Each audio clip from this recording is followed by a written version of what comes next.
Okay, I'm back. So, ano yung isa pang, yung pinaka-importanteng aspect ng faith? Bihira nagtuturo nito. Kaso swerte niyo, hindi kayo nagbabayad. Kasi kung magpapa-therapy kayo, papaabuti nila ng napakadaming taon bago na ibigay yung mga talagang cream of the crops.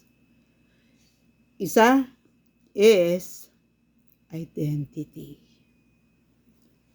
Ewan ko, hindi, talagang hindi ganun kasimple kasi ang identity.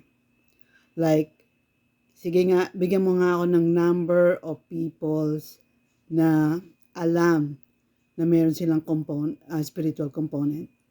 Yung talagang alam nila that hindi sila mamamatay kasi yung spiritual component nila indestructible. Katawan lang namamatay. Ang daming naluloko sa ganyan. Kaya nga yung iba, may prinsipyong you only live once, inuubos yung pera, resources, time, attention sa buhay lang na to. Wasted.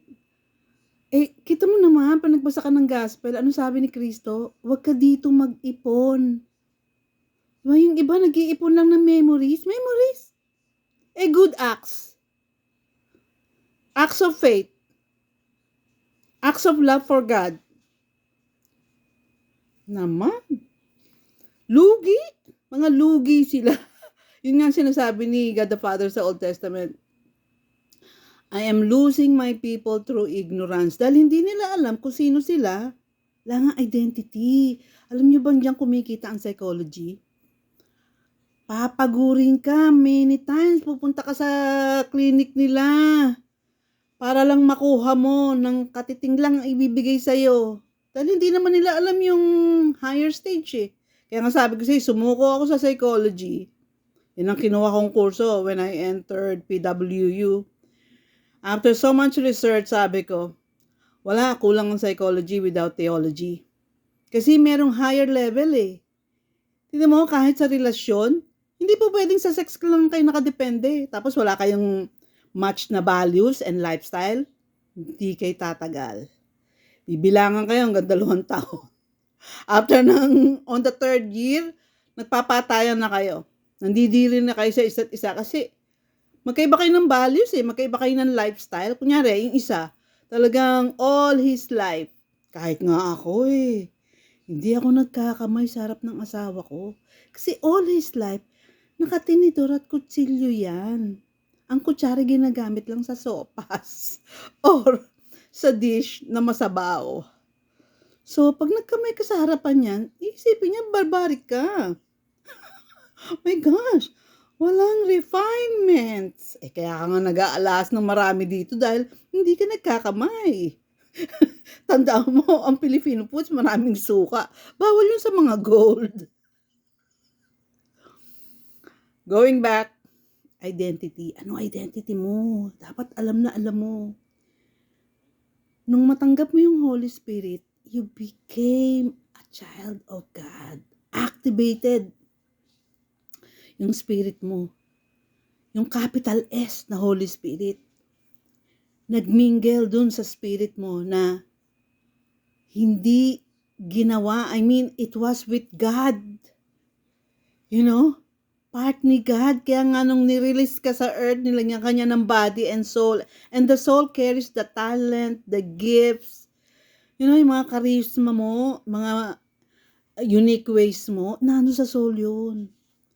Mahalaga rin yun kasi it's part of your identity.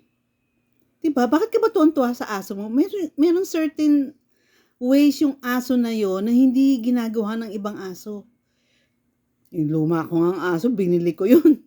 Or kinuha namin ng asawa ko yun dahil sa bigla pa naman nilagay yung kanyang chin sa lap ko nung nilalakad ko. Sabi ko, wala na. Bibilin ko na to. Kasi weakness ko yung, gusto ko yung malambing dahil hindi ako malambing eh. So nung nakita ko yung asong napakalambing, at the same time what do you call this? Napakagaling mag-guard. Kinuha ko na yun. Tsaka kahit na sabihin pang ang daming effort dahil ilalakad mo siya araw-araw, I'm willing to pay the price. Ganun dapat ang partner mo kung kukuha ka ng mapapangasawa. Dapat nagsasama kayo because nagmamatch yung lifestyle at saka yung values nyo. Diba? But first and foremost, malalaman mo lang kung anong lifestyle at saka ways of expressing yourself by knowing your value, by knowing your identity first. Kaya madaming ligaw eh. Pag tinanong mo, sino ka talaga? Pag tinanggal natin yung education mo, pera mo, lahat about you. Ang sagot, wala. Wala akong halaga. Walang hindi alam mo yung spiritual component. Yung spiritual component mo ang nagbibigay ng value sa'yo. Kaya, utang ng loob, huwag kang pumapatol kahit sa tambay. Di ba? Bigyan mo na halaga yung sarili mo. Hindi ko minamatay yung mga tambay. My point is, huwag naman yan ang pakasalan mo, bubuhayin mo yan eh. Use your head. Okay? Bye guys.